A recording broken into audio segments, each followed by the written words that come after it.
By the third week of October, pickup trucks were lining Route 58 before the sun touched the ridgeline. Nobody had been invited. Nobody had been told a single thing.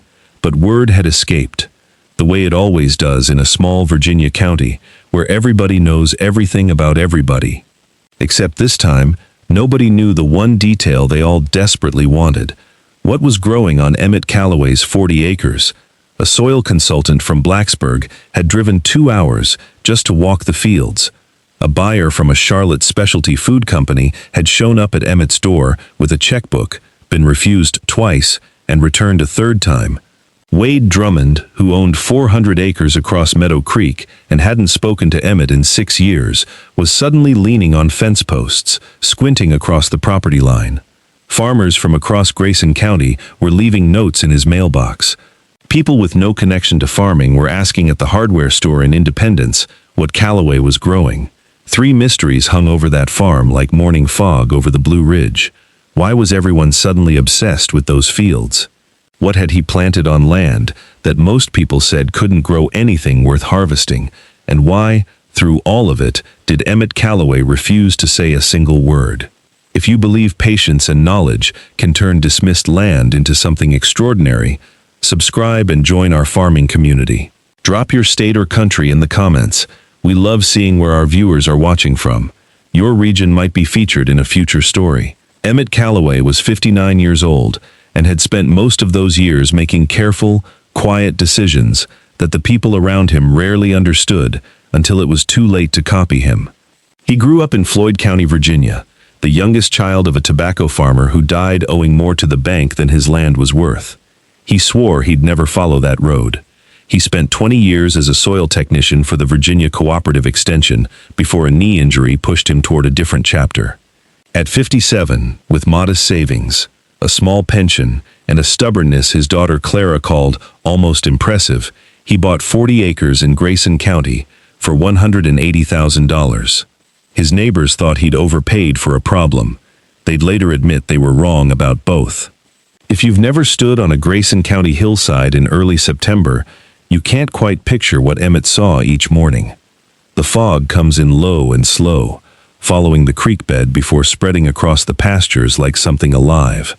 Old fence posts lean at angles that suggest decades of hard winters. A weathered red barn sat close enough to the tree line that you could hear wood thrushes before the light turned gold. Meadow Creek ran cold and clear along the eastern edge of the property. Wild ramps covered the north slope each spring.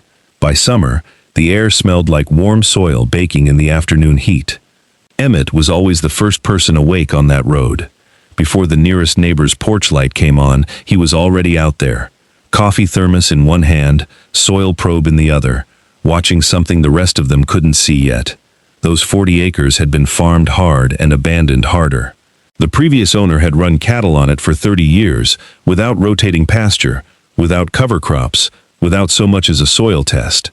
By the time Emmett bought it, the ground was compacted clay in the low sections and rocky, shallow topsoil across the upper slopes. Extension agents who visited called it structurally depleted. Wade Drummond had looked at the same property 2 years before Emmett. He walked it once, shook his head, and walked away. Nothing profitable grows in ground like that, he told anyone who asked. That sentence would eventually come back to haunt him. What Emmett did first made no sense to anyone watching. He didn't plant a single thing that first year, not a seed, not a seedling. Instead, he ran a subsoiler 18 inches deep through the compacted lower fields to shatter the hardpan beneath. He hauled wood chip mulch by the truckload and spread it thick across the rocky upper slopes. He drilled cover crops, crimson clover, tillage radish, winter rye, into every open acre before the frost. In spring, he applied finished windrow compost, rich, dark, smelling like a forest floor after rain, and had the soil tested 4 times, each sample sent to a different lab. Then he started balancing minerals. Calcium, sulfur, boron. Precise amendments based on ratios most farmers never bother to calculate. He's spending money on dirt, someone said at the co-op. Man's completely lost it. Emmett didn't argue.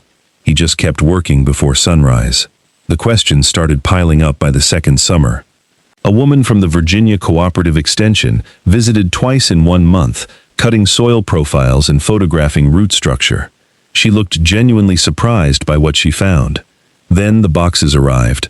Small, papery corms shipped in temperature-controlled packaging from a specialty grower in Pennsylvania. Emmett planted them by hand across the upper slopes, the rocky sections everyone had written off as useless, through the heat of late August. He worked alone. He refused help. He refused questions more firmly. Clara drove up from Roanoke for the weekend and asked him directly over supper, "Dad, what are we growing?" He looked at her over his glasses. "Something that needs good soil to do what it's supposed to do." That was all he said. By the end of the week, the boxes were empty. Whatever was in the ground stayed in the ground.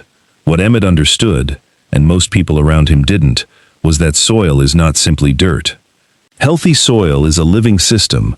1 teaspoon of productive agricultural soil contains more microorganisms than there are people on Earth. Mycorrhizal fungi link root networks in underground webs. Bacteria break down organic matter into plant-available minerals. Earthworms aerate the profile and cycle nutrients back toward the surface. When Emmett applied compost, he was reintroducing biology that decades of overgrazing had stripped away. Balancing minerals restored the right chemical environment. Planting cover crops fed the soil through winter instead of leaving it bare. The rocky upper slopes, everyone dismissed, had something quietly valuable: exceptional drainage. For the right crop, that wasn't a flaw. It was the entire point. Wade Drummond was not a cruel man. He was simply a certain kind of farmer, the kind who measured success in acreage and commodity yield per acre, who bought bigger equipment every 3 years, who believed efficiency meant doing things faster rather than differently. He had 400 acres in corn and hay, a new tractor, and a loan to match. He had strong opinions about every farm in the county and shared them freely. When the extension agent's visits became local knowledge, Wade drove past the property 3 times in 1 week. When the Pennsylvania boxes appeared at the end of the lane, he asked questions at the feed store. When nobody had answers, he called the county commissioner, an old friend, and asked whether Emmett had the proper permits for whatever was on that hillside. He had. Everything was in order. Wade went home unsatisfied and told his wife Emmett Callaway was up to something that'll cost him every dollar he's put into that place. His wife, who had known Emmett since high school, quietly said nothing. By the last week of September in the 2nd year, the upper slope changed color overnight. Purple. Thousands of small crocus flowers opened across the hillside in a color so vivid it looked almost unreal against the pale autumn sky. Trucks slowed on Route 58. Clara drove up from Roanoke on a Friday evening and cried when she stepped out of her car. Even Emmett stood at the field edge longer than usual, hands deep in his pockets. Inside each small flower, 3 crimson threads: Crocus sativus, saffron, the most expensive spice in the world. By weight, worth more than gold per ounce in specialty food markets, was growing across the hillside that Wade Drummond had dismissed without a second glance. The flowers, it turned out, were only the beginning. The harvest window for saffron is unforgiving, 10 days at most. Each flower must be hand-picked before sunrise, before the day's heat damages the stigmas inside. Every bloom yields 3 threads. Roughly 75,000 flowers produce a single pound of dried saffron. Emmett was awake at 4 in the morning for 8 consecutive days. Clara brought 2 of her friends from Roanoke. They worked in silence before dawn with headlamps and collection baskets, moving row by row across the slope without needing to be told twice. The Charlotte buyer arrived on day 3 with an offer twice his original. Emmett told him to come back after harvest. A restaurant group from Asheville called. A spice importer from New York sent an email. Neighbors from down the road knocked asking if there was anything left to buy directly off the farm. The diner in Galax wanted a standing monthly order. A regional food writer stood outside the fence line until Emmett waved her through. On the final morning, he sat on the tailgate of his truck and looked at the sealed containers arranged in the truck bed. 11 pounds of dried saffron.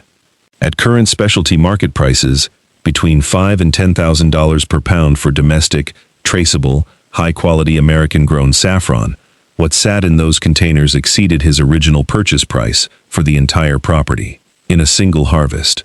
Wade Drummond said nothing publicly for several weeks. Then in November, he drove down Emmett's lane unannounced, stood at the door, and asked if Emmett had a few minutes to spare.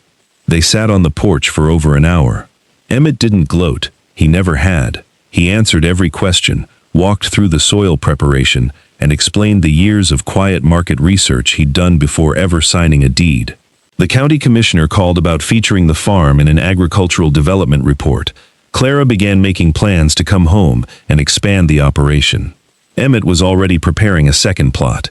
2 more years of soil building first, done right, done patiently. The land was never the limitation.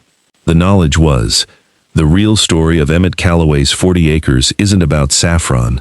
It's about what happens when someone takes the time to understand the ground beneath their feet, its biology, its chemistry, its hidden capacity, before deciding what it can or cannot produce. Most people looked at rocky, compacted, depleted soil and calculated failure.